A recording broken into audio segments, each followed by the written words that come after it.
Prabhupada, Prabhupada,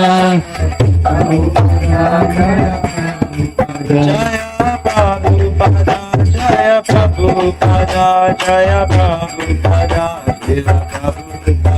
Jaya Prabhupada, Prabhupada, Prabhupada, Jaya Prabhupada.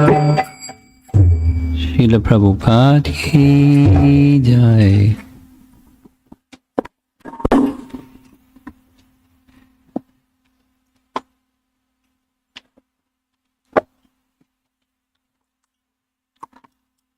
Okay.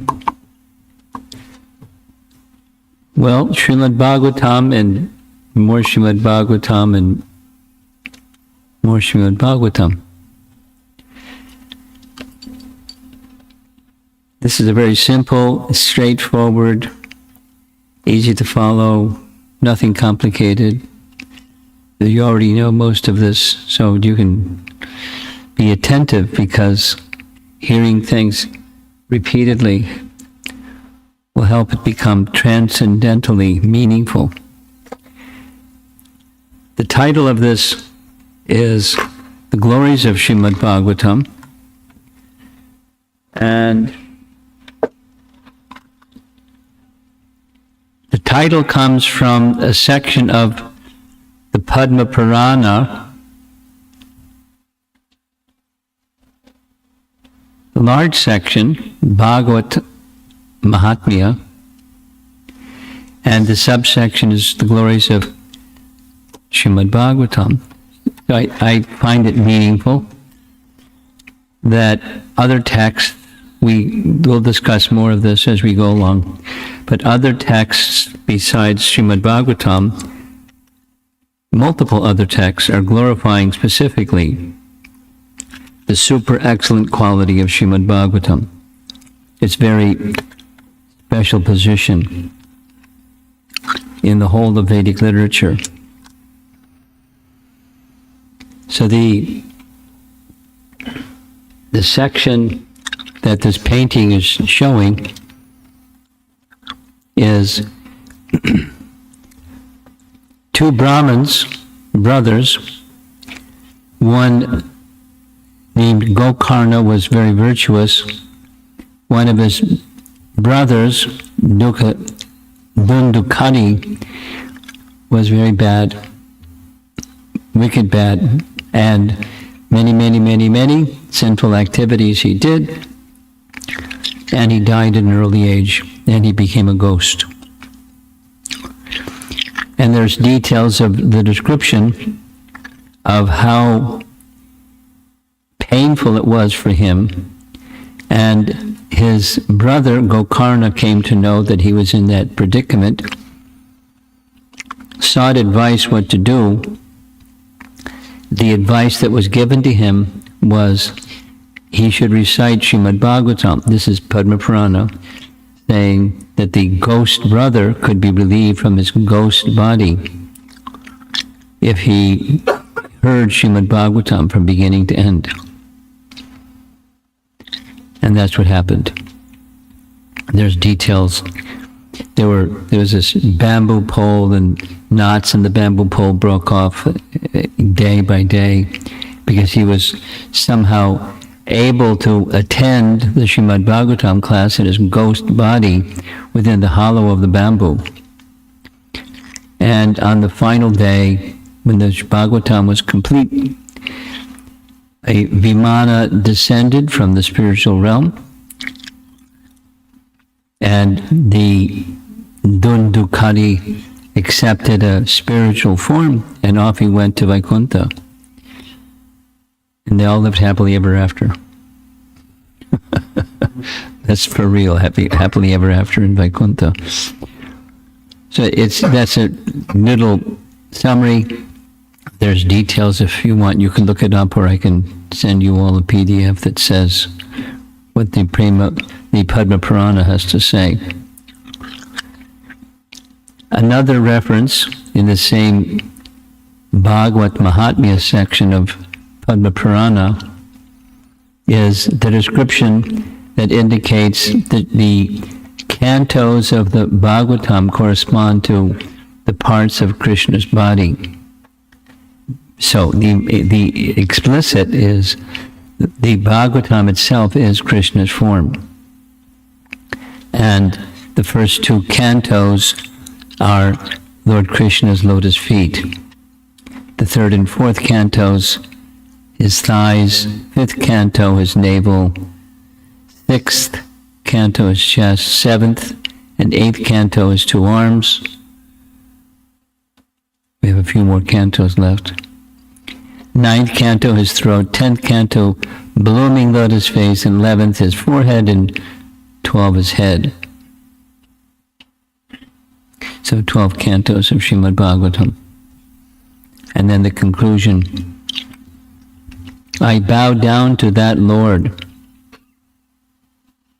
the ocean of mercy, whose color is like that of a tamal tree, and who appears in this world for the welfare of all. I worship him as the bridge for crossing the unfathomable ocean of material existence. Srimad Bhagavatam has appeared as his very self. Again, it's not Bhagavatam saying that about the Bhagavatam. It's Bhadra Purnima saying that about Srimad Bhagavatam. Here's something similar but different. Garuda Purana. I like this one very much. The meaning of Vedanta Sutra is present in Srimad Bhagavatam. Of course, the Bhagavatam is a commentary on Vedanta Sutra, so the meaning of Srimad Bhagavatam, the meaning of Vedanta Sutra is within Bhagavatam. The full purport of Mahabharata is also there. So many persons revere the Mahabharata because it's so comprehensive. It covers everything.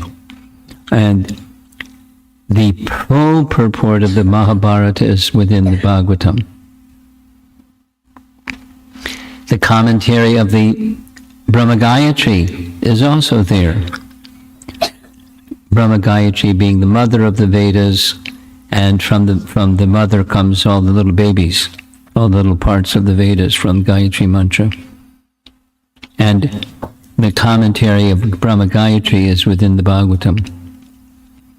And fully expanded with all Vedic knowledge. Srimad Bhagavatam is the Supreme Personality of Godhead in his incarnation as Vyas, indicating the non-difference between the two, the book and the author.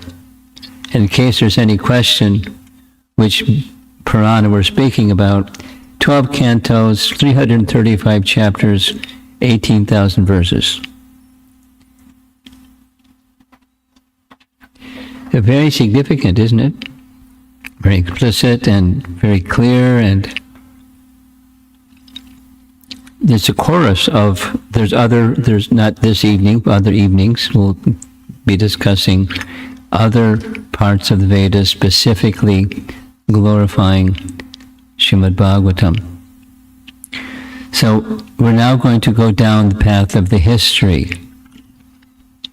of the composition of Srimad Bhagavatam. Where was the Bhagavatam composed? We're going to visit the place where the Bhagavatam was composed. There's a cave way, way, way, way up in Badrinath where Vyasadeva was residing and composing. This shows he's out in the under the air, but he was in a cave, at least some part of the time he was there. And then, the sacred river, the Ganges flowing downstream, and mountains everywhere, and the subject is Srimad Bhagavatam. And this, of course, the Srimad Bhagavatam came after, we all know, at least from the first canto, chapter 7, how it came to be. We'll do quickly. Vyasadeva, an incarnation, literary Shaktivesh avatar of Krishna, Don't sit right there because then people can't get through. You have to come in a little bit. There's a lot of space up front. Thank you. Please move inside.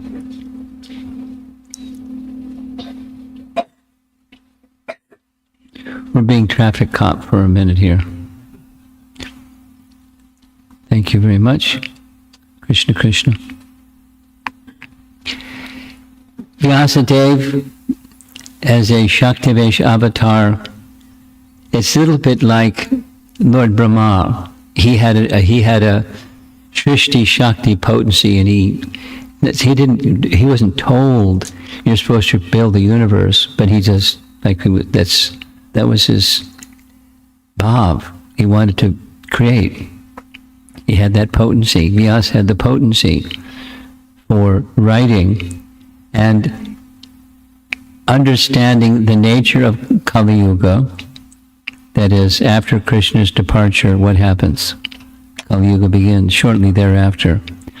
And when Kali Yuga begins, Vyasadeva, because he's Trikalagya, he was able to look into the future, and he could see degradation, deterioration, short duration of life, bad memory, good qualities, everything deteriorates. And he then understood one of those deterioration qualities was bad memory. I'm a prime example of bad memory, very bad memory. So he understood to relieve that difficulty, the Vedas, which were previously memorized just by hearing once, he had to write it down so people could read it again and read it again and read it again. So he began that act. He not only wrote the oral part of the Vedas in a written form, but he divided the Vedas in detail, connected. The Vedas originally the process of sacrifice requires 4 distinct priests, but one priest was sufficient because one priest knew all the mantras for this and that and the other parts of a yajna. But because it's Kali Yuga, the priest didn't have the capacity to remember verbatim all of the parts of the yajna without all the details. There's details. So he divided the Vedas into 4, the ritualistic part of the Vedas, and then he wrote that's the Shruti section, the philosophical section along with the ritual section and all the mantras, and then the smritis, the histories, itihasas and Puranas that help understand the Vedas themselves. And then he summarized all of that in Vedanta Sutra.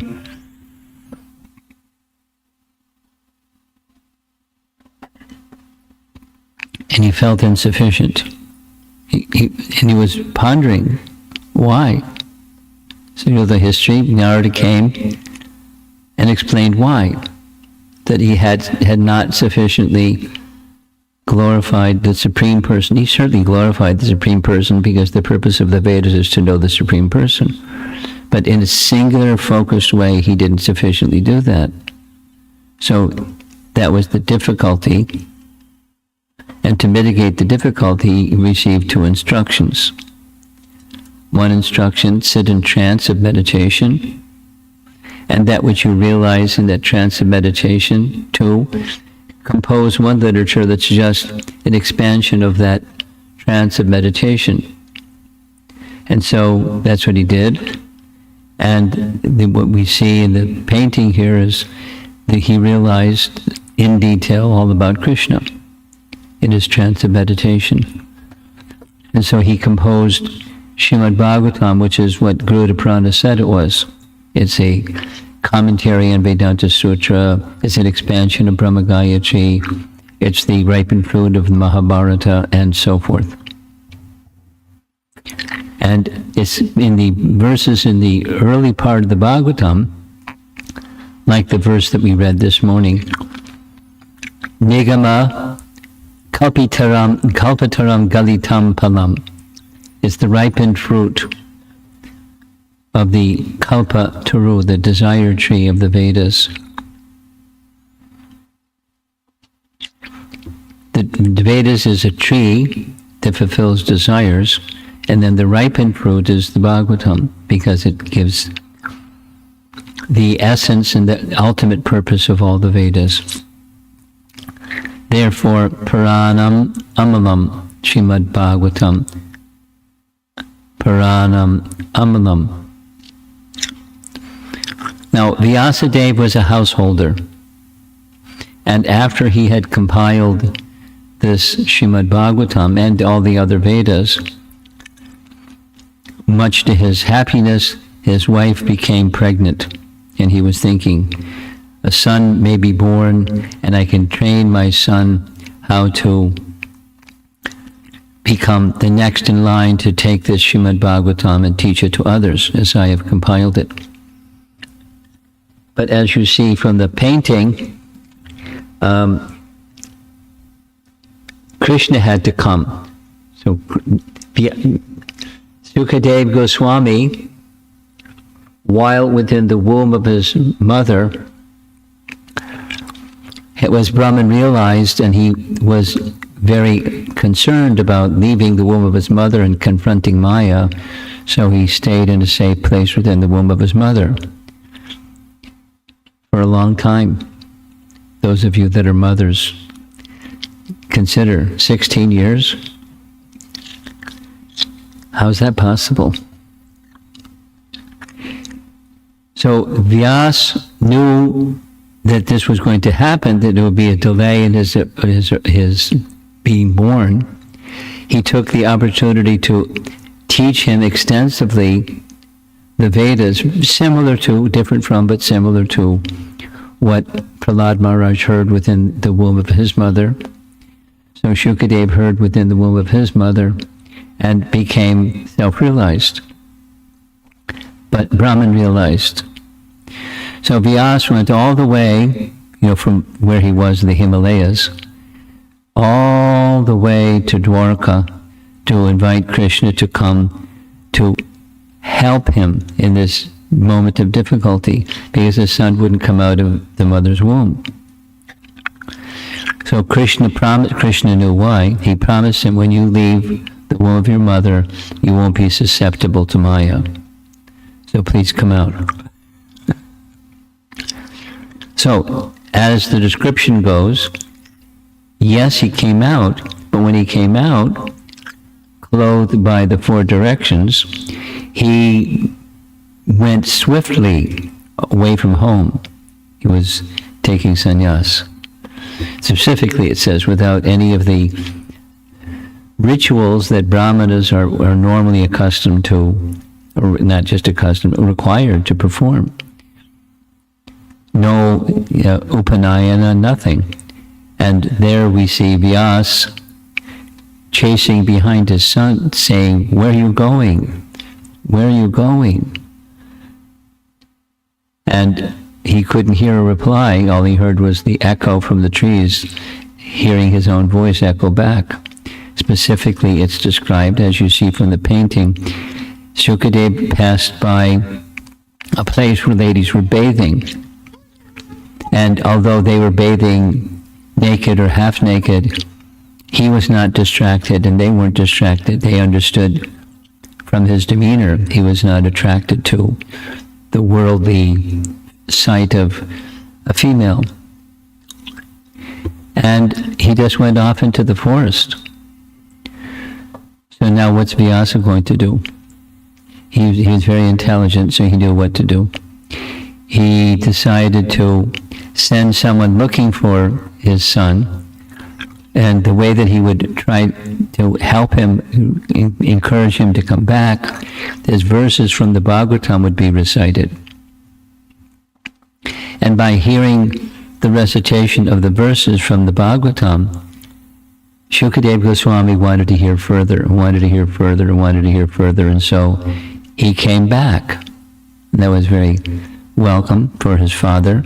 And so, under the tutelage of his father, he very carefully studied in detail Srimad Bhagavatam. If you sit right there, then people won't be able to get in, so you can't sit right there. You got to come in further. We're traffic control. You got to come in further. Both of you. It's a favorite spot, but we have to do the same thing each time somebody comes in. Lot of places, right? It's okay.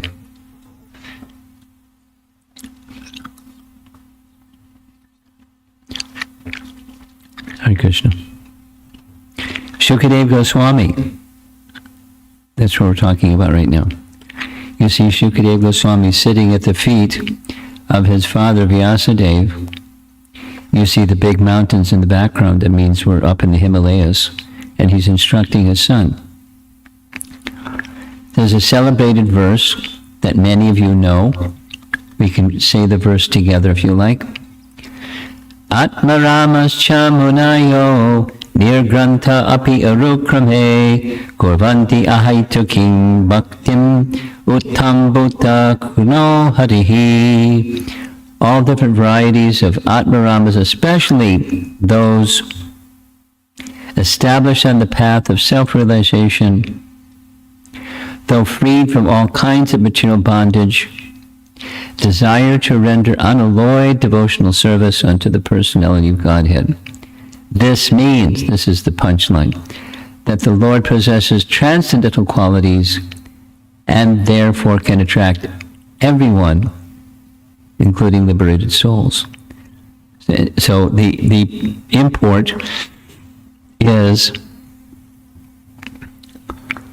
he who is not attracted to anything material became attracted to Krishna, who's not material, but he has qualities, and therefore the qualities of Krishna are spiritual. They're not material. And otherwise he wouldn't be attracted, but he was attracted.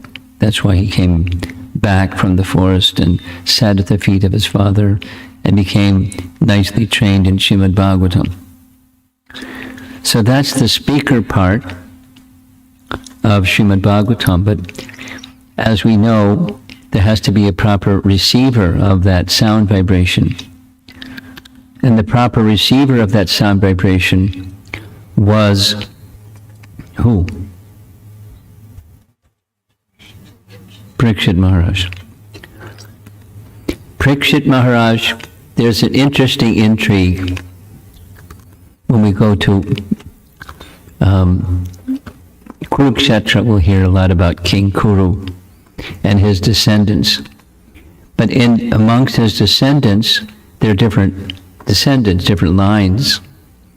And Pandu, Dhritarashtra, Pandu, and Vidura were in that line. But by intrigue, Dhritarashtra wanted to separate the Pandavas from descendants of Kuru. And how he did it, very clever. He just, broadcasted again and again. We're the Kauravas and they're the Pandavas. They're Kauravas also. But it was just politics. I mean, Duryodhana did bad stuff, but right behind him was Dhritarashtra doing bad stuff. So when all the Kauravas and the Pandavas were finished, the Pandavas weren't finished, but they went, guess where they went? They went to Badrinath. They give up, and Draupadi also, to give up their body, leave this world, and attain the heavenly realm. So the one descendant that was remaining, that was in the Kaurava line, Kuru line, was the posthumous son of Abhimanyu and Uttara. So Abhimanyu was killed in an illegal way, ganged up on by the Kauravas, and in heroic fighter, he was fighting so fiercely they had to subdue him. Anyway, without all the Mahabharata history, Parikshit was the sole surviving descendant. He was born after his father died, thus posthumous son. And Uttara remained. So he, when the Pandavas decided to retire from their active role of serving in the kingly role or emperor role, they passed the kingdom on to Maharaj Parikshit. Nice section, there's this long description of his birth ceremony and how he was qualified, this, that, and the other thing. And he was exceptionally qualified, spiritually and materially in the sense of he was a very powerful Kshatriya. He was a worthy successor to the throne. When they knew that because the birth ceremony was done way back when, and Yudhishthira passed the kingdom on to him. So he became the emperor in the Kuru dynasty. And one fine day, as was the privilege of a king, privilege of a king means they could do things that regular citizens couldn't do because they're kings. And one of those things that kings can do and would do is they would practice fighting, because when circumstance requires it, they have to protect innocent, up to the point of killing someone who needs to be killed. So to practice the art of killing, he would go to the forest with just his sword, and he'd confront wild animals, tigers, whatever, and have combat with them. It was very, very powerful, perfectly virtuous and very powerful. However, something, in my estimation, something very similar to what happened for the recitation of Ramayana, that is, Valmiki behaved in a way that was unbecoming of what his stature was. He lost it. He saw something. He saw a hunter crouch a bird with arrow in the midst of their mating, and he cursed in anger. He angry and cursed. That's not Valmiki. He was very surprised. Bhadra Rishi was silent. He knew something's up, some transcendental purpose, and sure enough, it was something was up. Was the verse in the Anushtup meter that he spoke was inspired by Lord Brahma, who had Saraswati utter the verse through his mouth and explained that this is the basis of a composition I want you to write. He got the writing assignment to compose a wonderful epic describing the life of Lord Ramachandra. So as the Ramayana began in that unusual way, similarly, the Bhagavatam recitation began in an unusual way. He, the king, who has full control of his mind and senses, became overwhelmed with thirst while in the forest hunting. And so he wanted to get some water. He saw a cottage off in the distance, because Brahmanas would sometimes do that. Although he lived in a village, he went off to the forest to engage in meditation. And as he was engaged in meditation, the king entered the house. Then there's details and details. The details are, the king is used to making commands and people following. Even the person he's commanding is a Brahmana, but he would command. And there's a lengthy explanation that in Vedic culture, when an uninvited guest or unexpected guest, a titi guest, comes to your home, or invited or otherwise, there's standard procedure. There's 3 standard 3 standard procedures. Oh, householders, there's 3 standard procedures if someone comes to your home. 1, you offer them a place to sit. They don't have to sit, but you offer a place to sit. You offer some water and some kind words. 3 things. It's a standard culture. So, because the sage, Shamak Rishi was his name, he was in meditation, he didn't even acknowledge that that anyone had come into his cottage. And so when the king asked for water, and the sage didn't respond, again, the king, who has perfect control of his mind and senses, lost it. He became angry. Now, he didn't utter a curse, but he did something else. He saw a dead snake outside the cottage door. He went outside, picked up the snake with the tip of his sword, and placed a dead snake around the sage's neck, like a garland. This is worthy of you, O Brahmana, who can't even receive a guest properly. Harumph. And off he went. And meanwhile, the sage didn't know anything. He was absorbed in meditation. He was truly absorbed. Somehow or another, the word of what had happened, we didn't say how it happened. They didn't send a text message or something like that, or make a cell phone call. The son came to know, the king has offended my father in this way.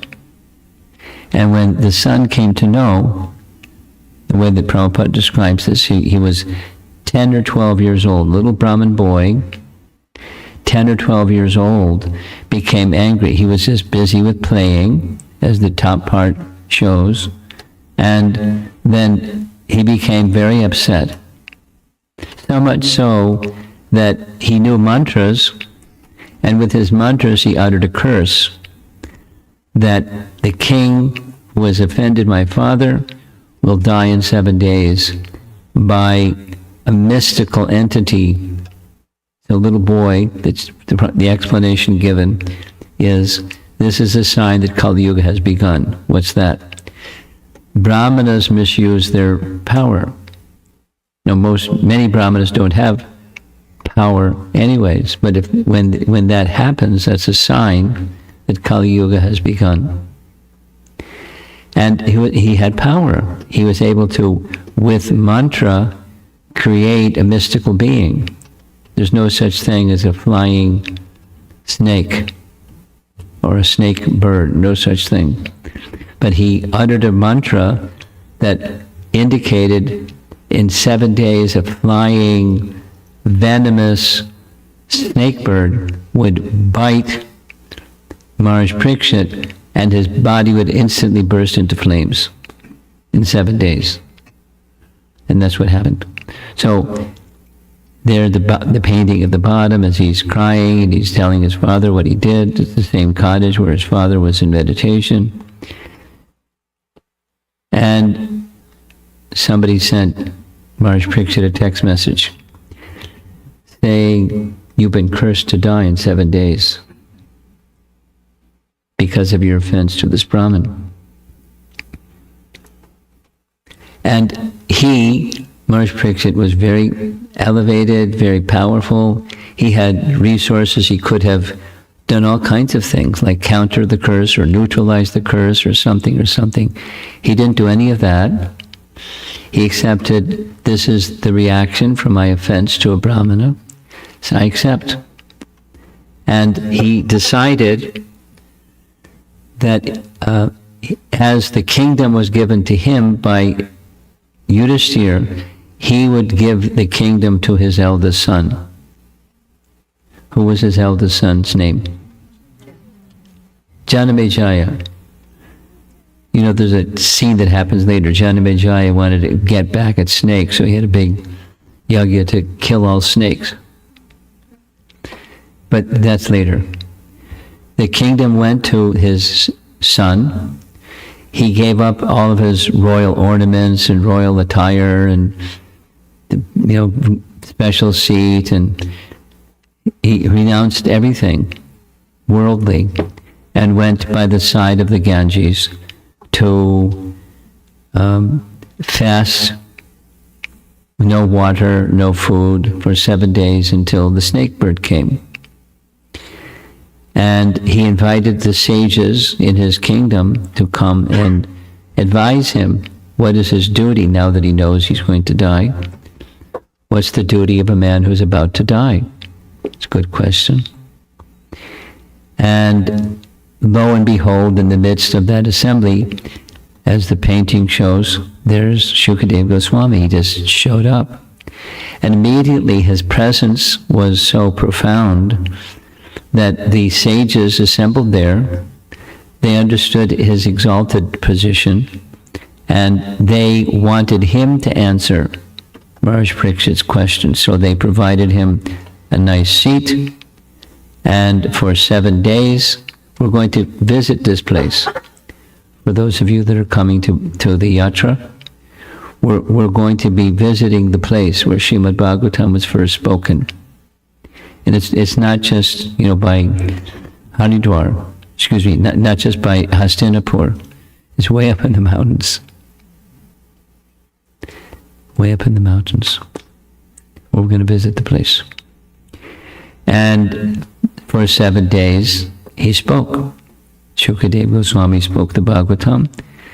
And there you see in the audience, there's Narada Muni and many, many other elevated sages. Sutta Goswami was also in the audience. Later he's called upon to speak Srimad Bhagavatam. And sure enough, at the end of those 7 days, the snake bird came and bit the king, and as was predicted by the curse, his body instantly burst into flames, and that was the end of Maharaj Parikshit.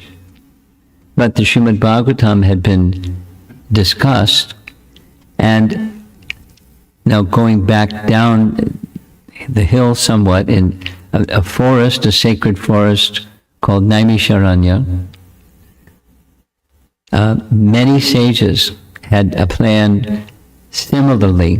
They wanted to do something because of, as Vyas wanted to do something because of the oncoming Kali Yuga. They were sages, they wanted to perform yajnas, one after the next, after the next, after the next. As soon as the fire was over and the last mantra was chanted, another fire would be lit and another yajna and so forth for 1,000 years in the forest of Naimisharanya. And as they were beginning their yajna, lo and behold, there was Sutta Goswami, and they were aware that Sutta Goswami had heard Srimad Bhagavatam spoken way up in the Himalayas by Shukadeva Goswami. And so they wanted to hear from him. And so that's the second narration. The first actually is Vyas teaching Shukadeva, Shukadeva explaining to Maharaj Parikshit and the assembly of sages there. And then the third is Sutta.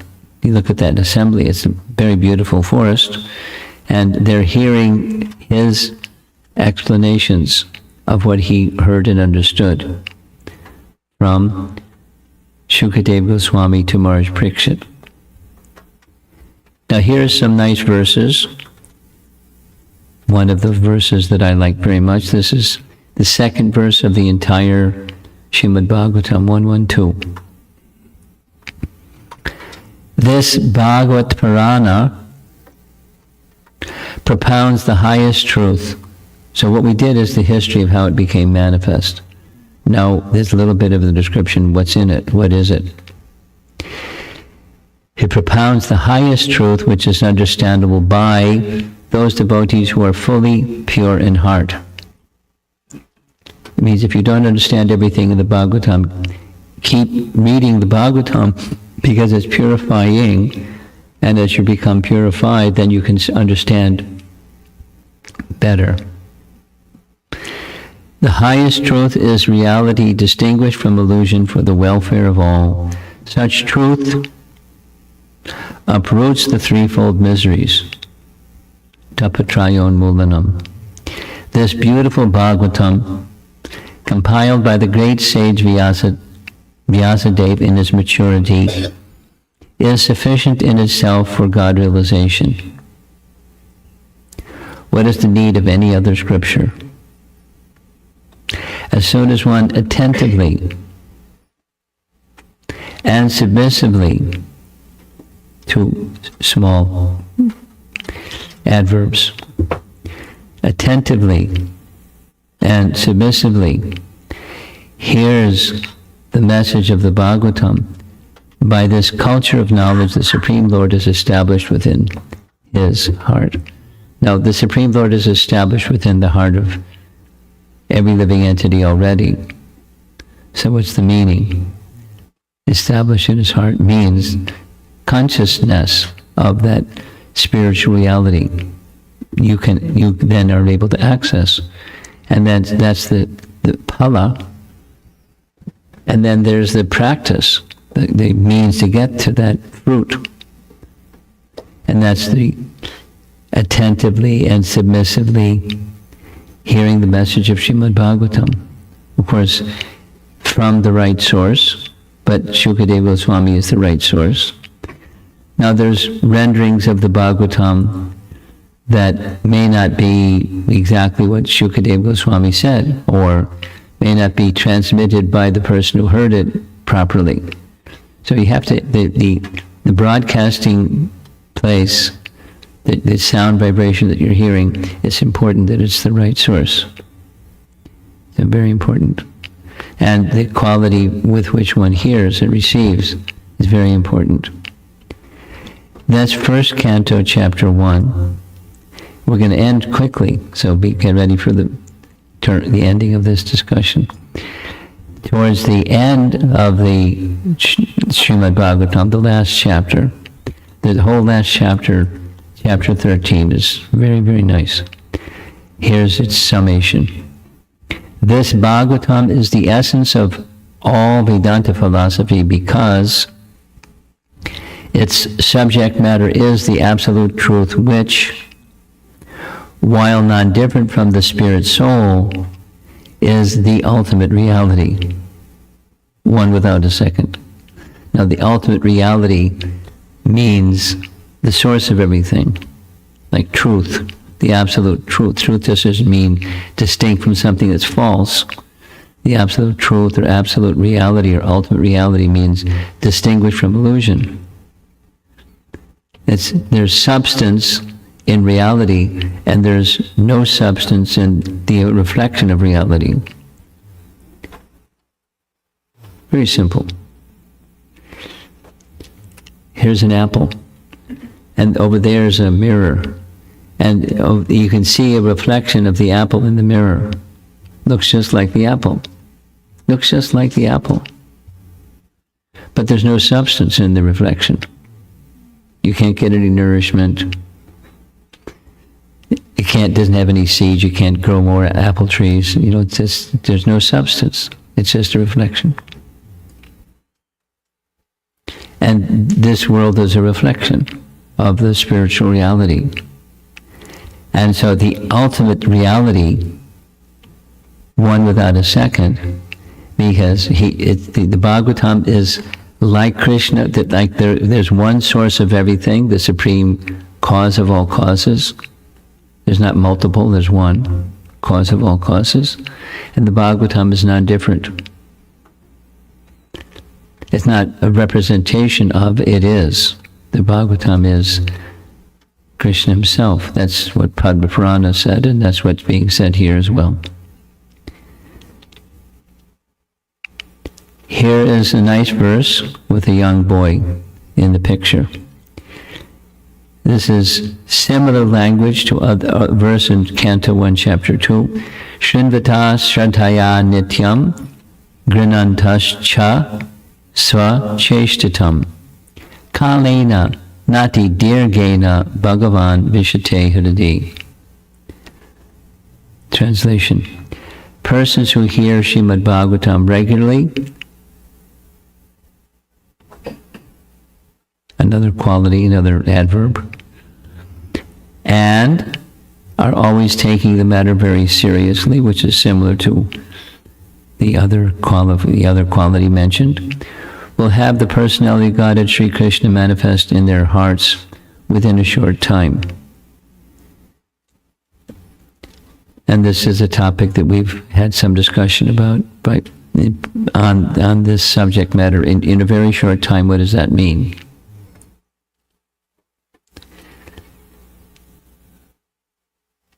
Is Sri Radhika here? Huh? Okay. Because she was the one asking the question, and you know how she asks questions. She gets an answer and then goes further with it. She likes to understand carefully. So, within a very short time doesn't mean, within seconds. It means, in principle, self-realization, like the rising of the sun, is generally gradual.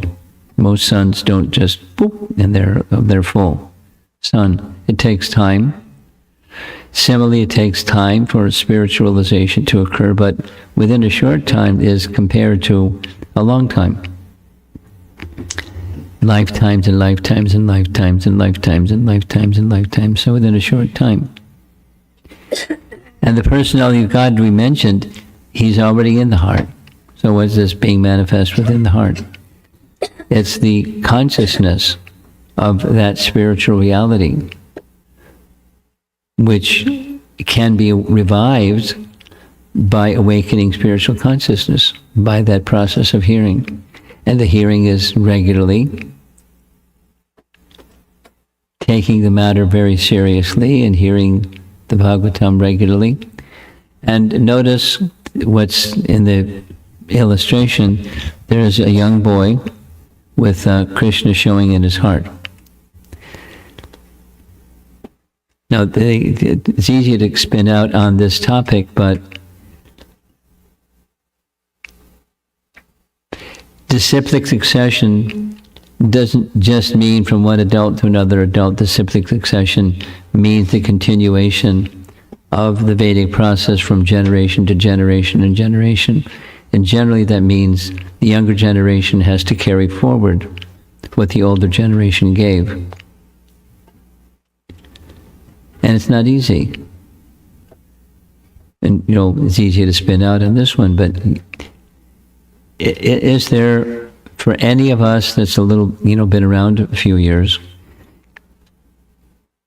the intensity and the range of distractions for our younger generation is pretty intense.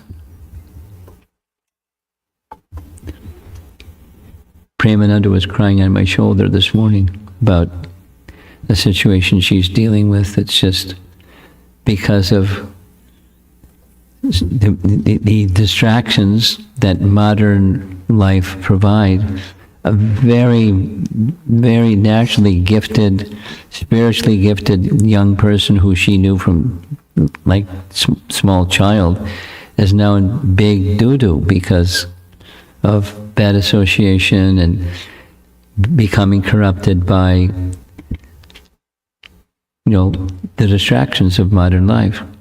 And it's not an isolated case by any means. We all have our histories that we're aware of, persons we're aware of currently, presently. And so I'm just making the point. It's not just for older folks. Purposely the illustration is showing. Any age, Komara acharat pragyo dharman bhagavataniha.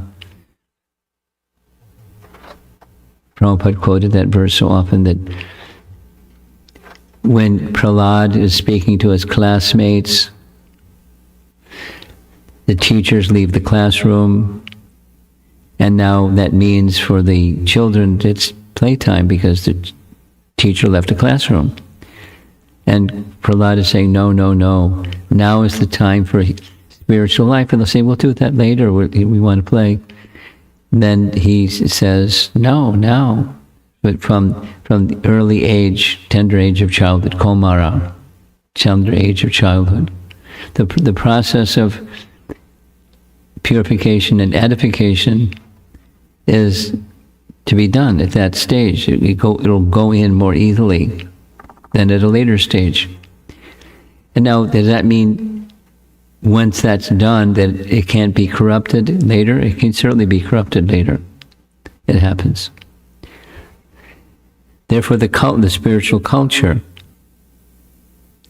passing on from one generation to the next generation. Here's just this, I was remembering this morning, I don't know what brought it up. One time I was visiting some college, and there was a very nice group of South Indian Brahmin college grad students. And they boldly asked me, they were like, I've only been asked this question once, but they're all Brahmins by birth. And they wanted to know, what's the reason that you Hare Krishna people say, Kalo Sudra Sambhavan? In this age of Kali, everyone is born lower than Sudra. Why do you say that? They didn't say, look, we're Brahmins, so why you're calling us Sudras? They didn't say that, but that's what they were saying. So, I didn't elaborate too much. I just said, you're all Brahmins, and it's essential for one who is a Brahmana to undergo 12 sanskaras, and you don't become a qualified Brahmana without the 12 sanskaras, and even the first one is missed. Garbhadang sanskara. And they looked at each other. They said, you're right. And therefore, without the sanskara, you're not a Brahmana. So there's a ritual. It's a procedure with mantras and so forth and so on. But without it, so and who, there are probably some Brahmanas that observe this, but most don't.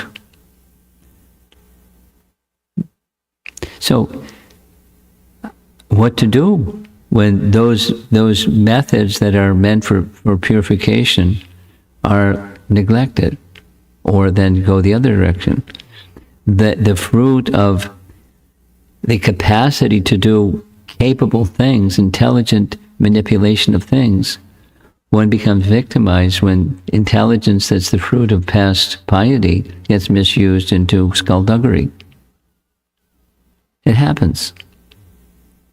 It's a risky territory out there for all of us. And so how to protect and cultivate properly the opportunity of the human form of life, etc., etc. So here it is. It's the Srimad Bhagavatam.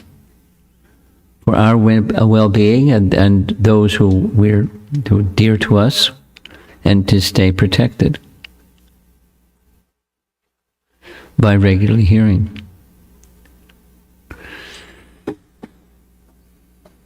Okay, so now we're moving on to the final slide. This is the final slide. This is the Bhadra Purnima slide.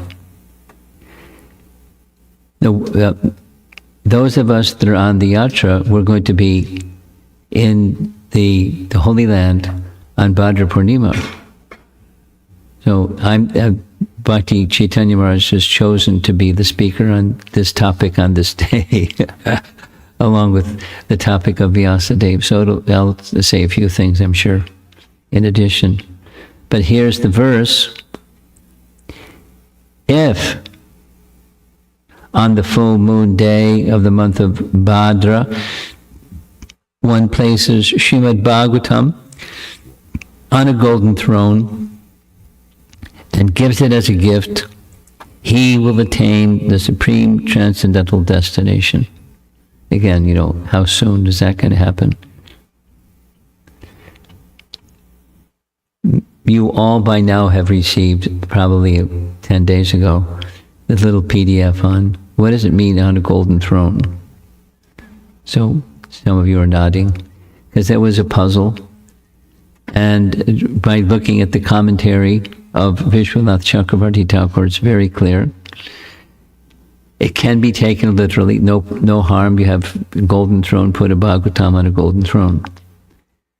And if that isn't met, does that mean this promise is not going to happen? According to Vishwanath Chakravarti Thakur, that's okay, but it's metaphorical. You read the document, so I don't need to repeat what the document says. Or Vishwanath Chakravarti Thakur's commentary says. So there's, in auspicious days, just like recently was Ekadasi, and twice a month it's Ekadasi. And Ekadasi is an auspicious day. So when you do devotional activity on an auspicious day, it's especially beneficial. Or Janmashtami, or visit a holy dham, or any of those things that are in the category of auspicious. There's potency invested in those places, in those days. So one can give the gift of Srimad Bhagavatam any day. That's nice. But there's something special about that day. So consider, have a Bhadra Purnima party and give Bhagavatam sets to a lot of people. Because it's beneficial. Now, one of the things that we're going to discuss, I think it's going to be Saturday evening, is their exaggeration. It's called, in Sanskrit, it's called Artha Vada. We'll hear some more about it. Artha means Artha. Something desired is Artha. Commonly, Artha is translated as economic development, like Dharma, Artha, Kama, Moksha. But Artha doesn't just mean economic development, it means something you want. A desired attainment, Artha. And the doctrine of Arthavad is something is said that's just an exaggerated praise. So is this one of those exaggerated praise things? It's just to get people fired up, to get a Bhagavatam set and give it as a gift. It's not an exaggeration. We'll hear some more on this topic. Rather, again and again, and just after this verse, the very next verse, no, a few verses later, this Bhagavatam again is the Puranam Amalam. It's Pramana Amalam and Puranam Amalam. It's the spotless history, and it's the best evidence for understanding anything, but certainly for understanding transcendence, and certainly for understanding the source as the Supreme Person.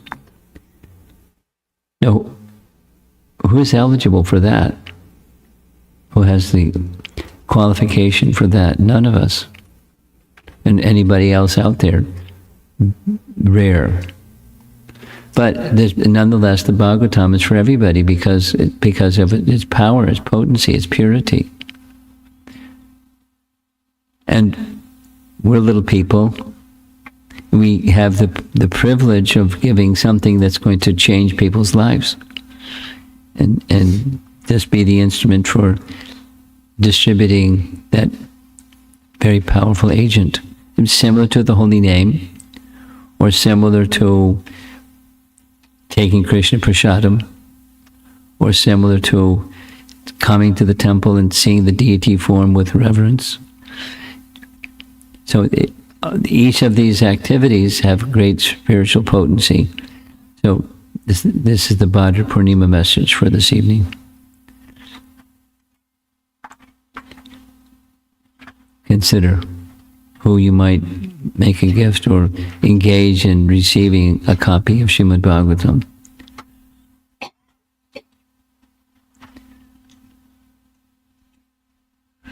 Just this morning I got a text message from Vaisheshik Prabhu, who has been in Baltimore, Virginia, and the Potomac Temple. And guess what he's been doing? He's very enthused. But somehow, I don't know when or how or anything, but he was hearing some of the classes that I was giving on the Bhagavatam in St. Louis. just before coming here. And he repeated, I heard that there was a priest at the Hindu temple in Carbondale. Carbondale is the university, Southern Illinois University in Carbondale. So somehow, I don't know exactly how it happened, but the Hindu temple in Carbondale found out that I was going to visit Carbondale. Oh, I know how they found out. Well, I guess one of their members is part of the university club. So he informed them because I was going to be at the university. So I got an invitation to speak on Srimad Bhagavatam. So guess what? He spoke on Srimad Bhagavatam. And guess what? Some persons in the audience wanted to get a set of Srimad Bhagavatam. Now, one lady, kind of like a outspoken lady, that person type, said, last year I got the Bhagavatam and I've only started reading it. I started reading it, I was very enthused when I got it, but to be honest, I really haven't gotten very far. So we then had this nice discussion about reading groups. And so Rupa Vilas, who's a professor at the university, well, he'll figure out a way that they can start little reading groups and people will, who knows how many sets of Bhagavatam will be distributed afterwards. But it was really nice. And the priest, there was two persons in charge. It was like kind of like a manager personality. And then there was the priest. The priest wearing the yellow dhoti and chanting all the Om Jai Jagadisha Hare mantras to this deity, that deity, the whole pantheon of deities in the temple room. But very respectful. Very respectful. And so the conclusion is, you never know. You never know. So ask. And they say yes, no, or maybe, you don't know. But if they hear, the persons who hear and have an understanding, here's another. There was when I was in St. Louis, there was a girl from Jamaica, Virgin Islands, an American lady. She came to St. Louis because her mother had died. She came for her mother's funeral and to be with the family for a memorial service for her mother. But she came because she heard about a program and she walked away with a Bhagavatam set. And she was more interested in Kirtan than in the Bhagavatam, but when she heard about the Bhagavatam, I have to get it. So she took it with her back to the Virgin Islands, wherever, I don't know which one. There's no association, no ISKCON devotee association there. But she'll be connected through reading groups and so forth. It's exciting, and it's life. It gives us life, and it's giving life by the kindness of our founder Acharya. We just reach out, and we never know. We never know. Okay, let's see if there's some discussion. Srimad Bhagavatam topic.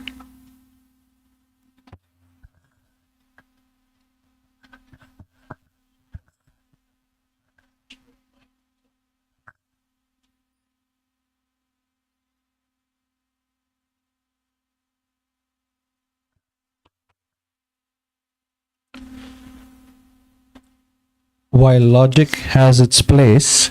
Whose question is this? Shradhika's.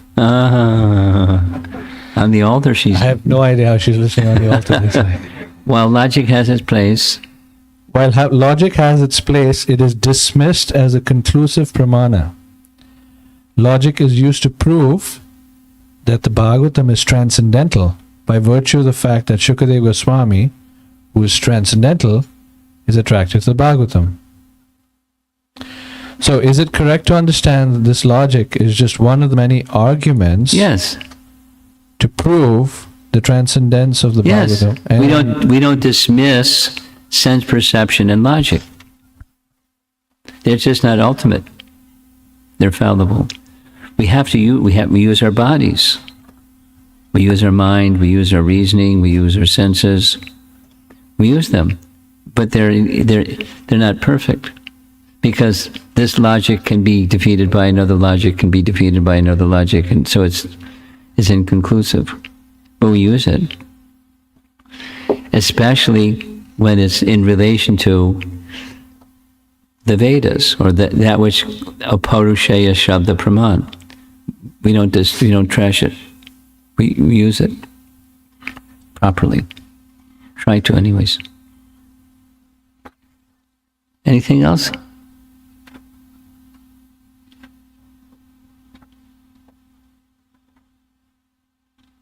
Yes? Over here.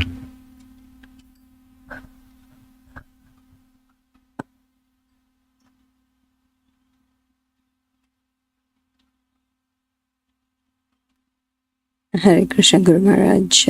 Thank you for this wonderful class, especially this last part about you never know where somebody might be ready to receive this Bhagavatam. Sometimes I find that, we try really hard to distribute Bhagavatam, and nobody takes it. So there seems to be like this sense of discouragement in going forward again, or trying to go out again.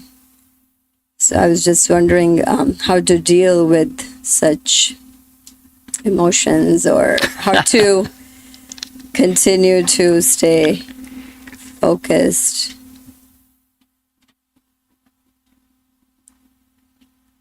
Nimitta matram bhavyasavya sachin. We're but instruments.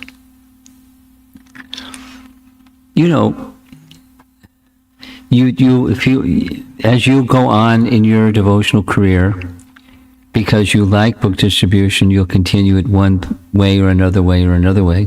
You'll find, as we've all found, some people are gifted and they do really well. And some persons are kind of in between. Some persons are kind of really slow. And that's just the way it is. Some persons are gifted musically. Some persons are gifted in speaking. Some persons are gifted in cooking. Some persons can't carry a tune. And I've noticed the people that sing the loudest are the ones that can't carry a tune. At least it sounds like it to me. So some people have the abilities that another person doesn't have. What's important to Krishna is the purpose behind, not the gift. The gift you use to your capacity. So the discouragement is on the material side, and it means to your conditioned soul, and you're wanting the fruits of your activities, rather than the celebrated verse of Bhagavad Gita. You're entitled to perform your prescribed duty, but you're not entitled to the fruits of your work. You know the verse. Celebrated Gujarati verse. I just, sorry to say it like that, but so perform your prescribed duty, and without consideration of the results. And that's easier said than done, but that's yoga. That's what being connected with Krishna means. So then, when you're feeling that feeling, what do you do? Because that's kind of what your question is. How do you go on with enthusiasm? You do a pause, you hit the reset button, and you go into a mode of goodness place, and you ask, what's going on here? What should be the purpose of doing? And if that's not what the orientation of my purpose is, that's where this feeling is coming from. So let me just do for the purpose of pleasing Krishna, because that's the purpose of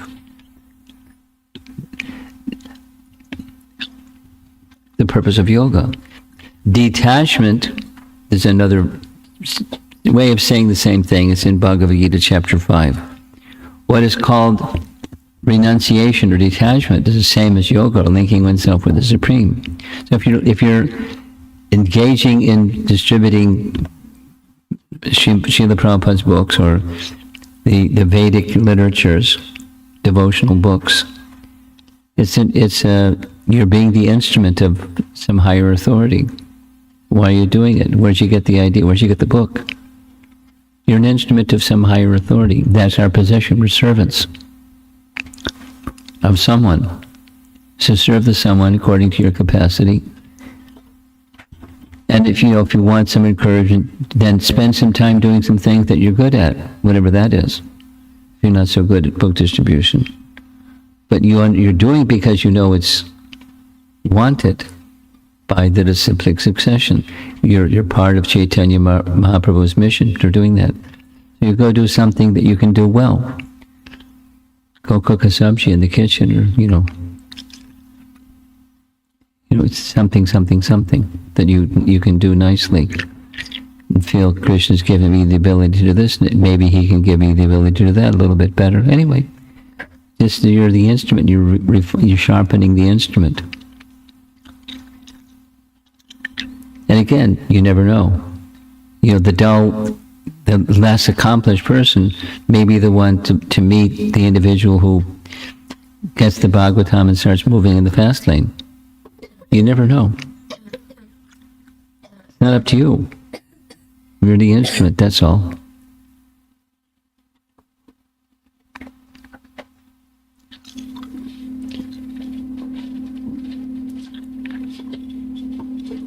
Anything else? Guru Maharaj, I have... You have a second one? Yeah. Another contemplation is, I've been thinking about, how do we know, we can do all the do's and, avoid all the don'ts in our spiritual practices. But how do we know if our faith is increasing? Well, it's easy. There's different ways of saying the same thing. We had this discussion in St. Louis. Na sochati na kangsati. Brahmabhuta prasanatma. Na sochati. The question that was asked in a different way. I conduct the Bhakti Yoga Club. And students sometimes ask me, how do I know I'm heading in the right direction? You're satisfied. When you're satisfied in the spiritual plane, there isn't hankering and lamenting on the material plane. Or this is Bhakti Vinod Thakur saying the same thing in a different way, but my appetite, my attraction for material stuff and having it and enjoying it and hanging out with it is diminishing. And the attraction, conversely, for a spiritual activity, whatever that might be, maybe kirtan, maybe reading, and maybe book distribution, maybe something that's of a spiritual nature, deity worship, and I'm very happy and content. And the attraction for the other things just is waning. Supposing it doesn't wane, then you're not progressing. It's a litmus test. Bhakti Vinod Thakur's explanation. Material affinity is on the decline. Now there's going to be the sine curve. It goes up, both go up and down.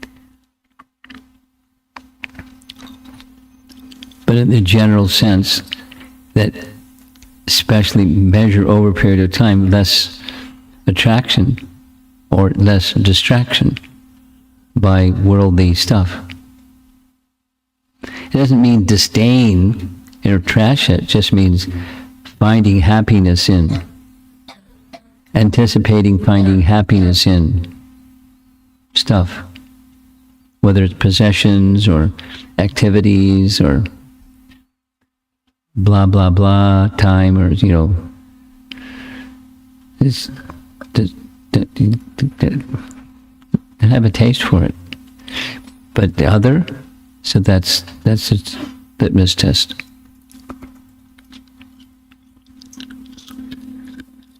Anything else?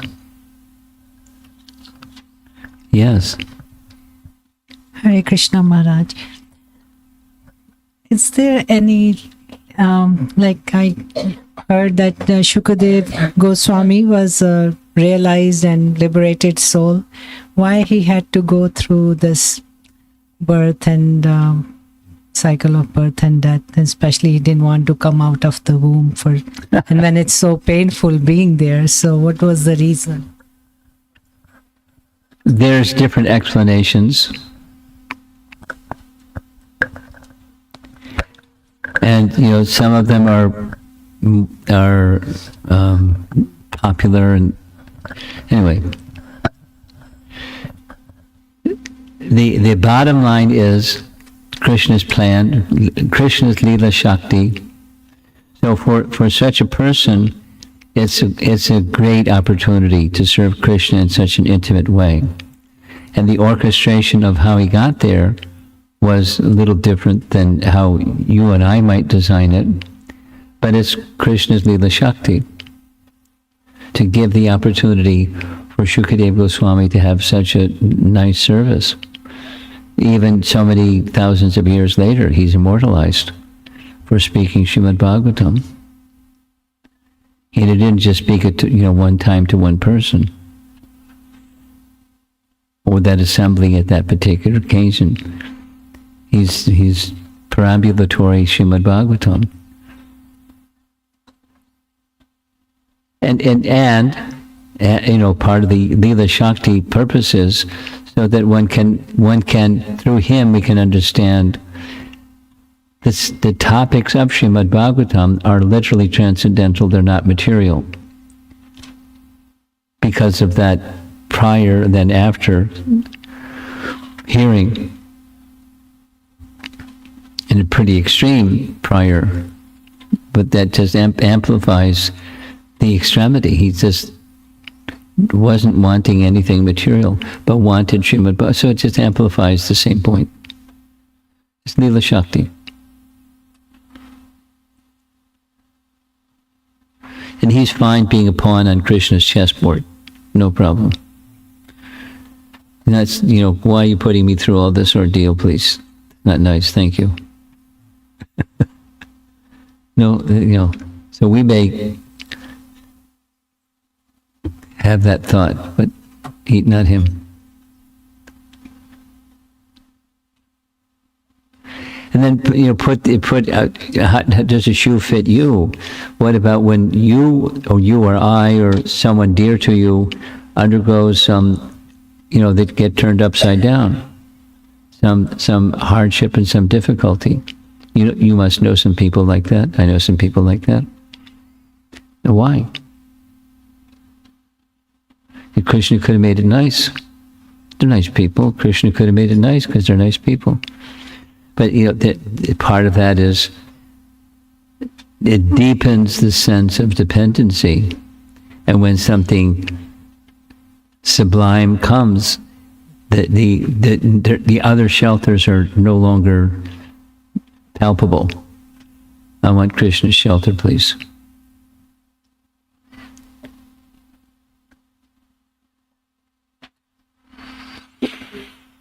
Yes. Maharaj, Hare Krishna Maharaj, thank you for a wonderful class. I was wondering, I heard that Srimad Bhagavatam has 90 commentaries. That's a lot. There's probably more than that, but that's a nice number. But then, are there any Mayavad interpretation also of Srimad Bhagavatam? And if so, how do they do it? Twisting. One scholar, I can't remember the detail because I have the Kali Yuga memory, But one scholar, what Shankara follower made some commentary. And the answer is, how? This means that.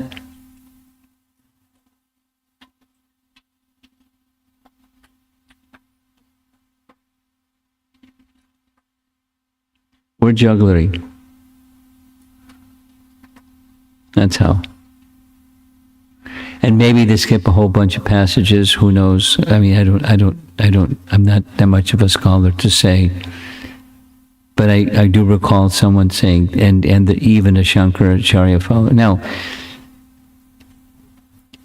you're probably aware, others in the room may not be aware, the principal commentator that Chaitanya Mahaprabhu accepted of Srimad Bhagavatam was Sridhar Swami, and Sridhar Swami is from a line, he's a sannyasi, Sridhar Swami, but from a line of Shankara line. And he made a commentary that is such that purposefully, by his own intention, he would not chase away the Mayavadis, but they would pick up on certain sections that they could feel justified. Yes, this is a good commentary because it says things like we say. Now, I don't know the examples of, for example, this, and this, but that was a strategy. The understanding of our Gaudiya Acharyas is that was a strategy, and Chaitanya Mahaprabhu and our Gaudiya Acharyas quote him left and right, because the main substance is Vaishnava teaching, but he wrote in such a way that it would attract others. Now, as I'm speaking, there's some examples that just floated in my mind, and I can't remember the detail. But to make that connect, he made it look like. But 90% of it is something else. So he wanted to draw them into the Bhagavatam because it's all pure. So something that was the hook, and then the Bhagavatam that's very pure. Does that answer your question? Yes, Maharaj. Thank you. Do you want to, Jivana? You have something? Usually you do. I actually do, Maharaj.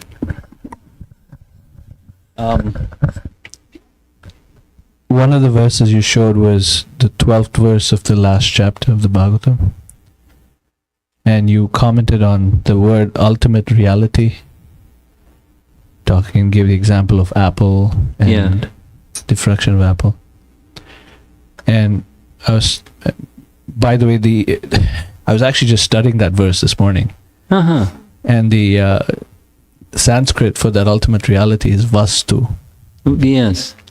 Vedyam vastu, which ties to the second verse in the beginning. Yes.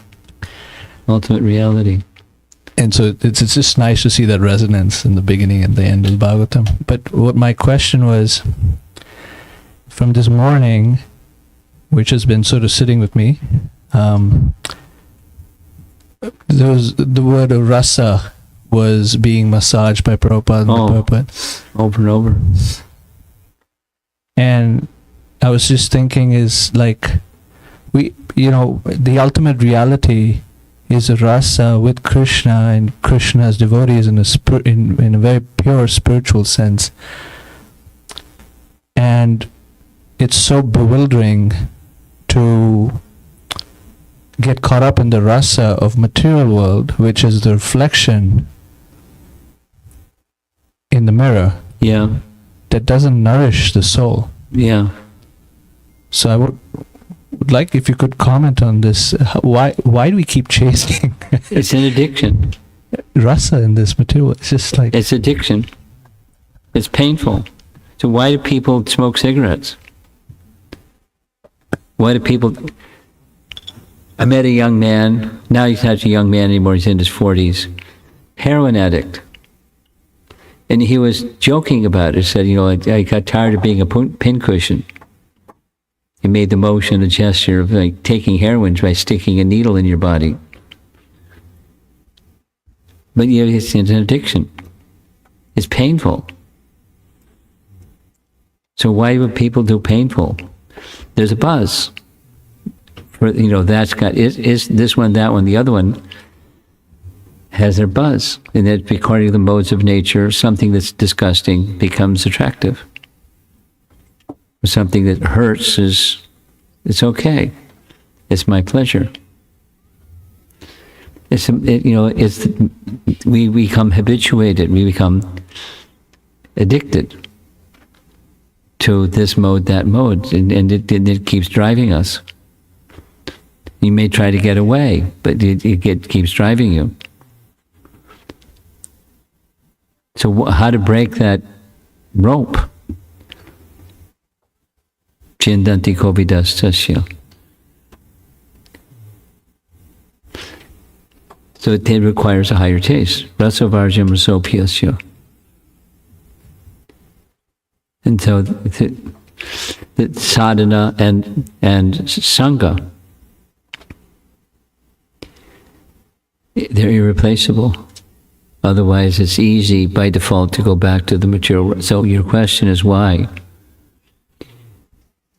I want to enjoy, and according to rebellious spirit, I'm going to want to enjoy according to the modes of nature.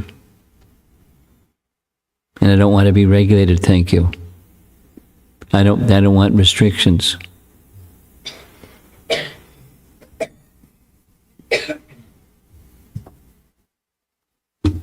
Animal propensities.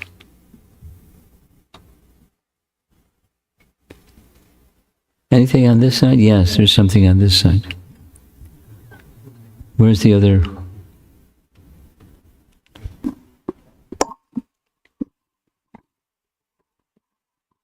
Hare Krishna Maharaj. Thank you so much. This class is very nice. And I was translating to Mataji when you're telling in English. So Mataji has a question about Janamejaya. About Janamejaya. So she's asking why did Janamejaya kill all the snakes, though they are devotees, right? Why she's asking? So what we have to do when there is a situation arises, the devotees with devotees, how to handle the angriness. Janamejaya is a devotee and snakes are also some kind of devotees to Vishnu as a Seshanaga. So her question is, how we can control anger to the devotees. How we can control anger. When we get anger on devotees. Yeah. Oh.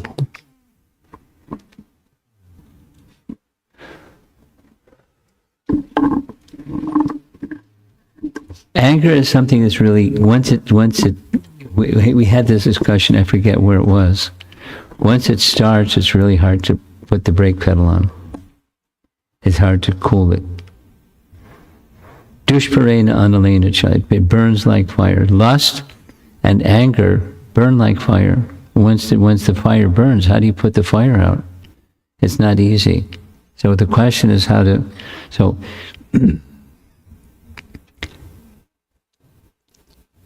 the sooner the better.